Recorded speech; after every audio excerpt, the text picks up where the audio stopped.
सपा के पूर्व विधायक दीपनारायण सिंह ने हाईकोर्ट का दरवाजा खटखटाया है। गिरफ्तारी पर रोक लगाए जाने की हाईकोर्ट से गुहार लगाई है। डकैती घटना की एफआईआर रद्द करने की भी मांग उन्होंने की है। तो 10 दिसंबर को हाईकोर्ट की डबल बेंच इस मामले की सुनवाई भी करेगी। तो ताजा अपडेट आप तक पहुंचा रहे हैं, जहां पूर्व विधायक दीपनारायण सिंह ने अब कोर्ट का दरवाजा खटखटाया है। गिरफ्तारी पर रोक लगाए जाने की गुहार भी उन्होंने लगाई है। डकैती की एफआईआर रद्द करने की मांग की है। तो 10 दिसंबर को हाई कोर्ट की डबल बेंच जो है इस पूरे मामले की सुनवाई करेगी। सहयोगी आशुतोष फोन कॉल पर मौजूद हैं। आशुतोष, क्या कुछ अपडेट है?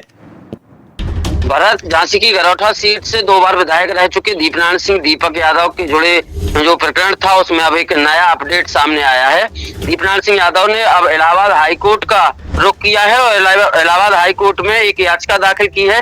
हाल ही में उनके खिलाफ मौत कोतवाली में एक डकैती और रंगदारी समेत कई धाराओं में मुकदमा दर्ज किया गया था। इसी मुकदमा को अब इसी एफआईआर को अब चुनौती दी गई है और अब गिरफ्तारी पर रोक लगाए जाने की मांग की गई है। अब इस पूरे मामले में बताया ये जा रहा है कि 10 दिसंबर को हाईकोर्ट की जो डबल बेंच है इस पूरे मामले की सुनवाई करेगी। उधर आपको ये भी बता दें कि इस पूरे मामले में 20 नवंबर को एक एफआईआर मौत कोतवाली में दर्ज की गई थी प्रेम सिंह पालीवाल के नाम से। प्रेम सिंह पालीवाल ने मौत कोतवाली में एक शिकायती पत्र दिया था, जिसके आधार पर मौत कोतवाली पुलिस कई गंभीर धाराओं में मुकदमा दर्ज कर लेती है। इसमें दीपनारायण सिंह के अलावा जो अनिल यादव मामा हैं वो भी नामजद थे। इसके अलावा कई अज्ञात भी नामजद थे। इस घटनाक्रम में झांसी पुलिस के द्वारा कई टीमों का गठन भी किया गया गिरफ्तारी के लिए, लेकिन गिरफ्तारी नहीं हो पाई। इसके बाद में जो है पुलिस के द्वारा एक व्यक्ति जो बेहद करीबी बताए जाते हैं दीपनारायण सिंह यादव के, अशोक गोस्वामी को भी गिरफ्तार किया जाता है। उनके पास से 35 लाख रुपए बरामद किए जाते हैं। पुलिस की थ्योरी की यदि बात माने तो यह भी कहा जाता है कि 8,000 रुपए जो लूटपाट की गई थी प्रेम सिंह पालीवाल के साथ 32,000 की, उसमें से 8,000 रुपए भी अशोक गोस्वामी से पुलिस ने बरामद किए, पुलिस की थ्योरी के मुताबिक। अब इस पूरे मामले में लगातार पुलिस भी एक्टिव है, लेकिन दीपनारायण सिंह को 4 टीमें गठित करने के बाद भी पुलिस नहीं पकड़ पाई है।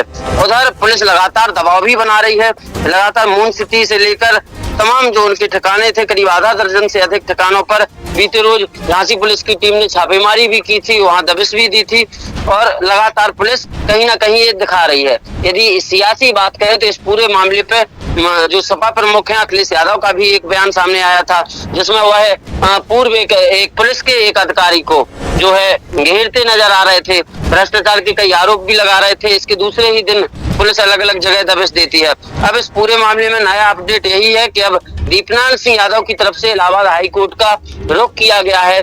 इसको कहीं ना कहीं फर्जी मामला बताया जा रहा है और अब इसको लेकर गिरफ्तारी पर रोक लगाए जाने की और इस एफआईआर को रद्द किए जाने की मांग की गई है, जिस पर कहीं ना कहीं इलाहाबाद की जो डबल बेंच है वो 10 दिसंबर को सुनवाई करने जा रही है।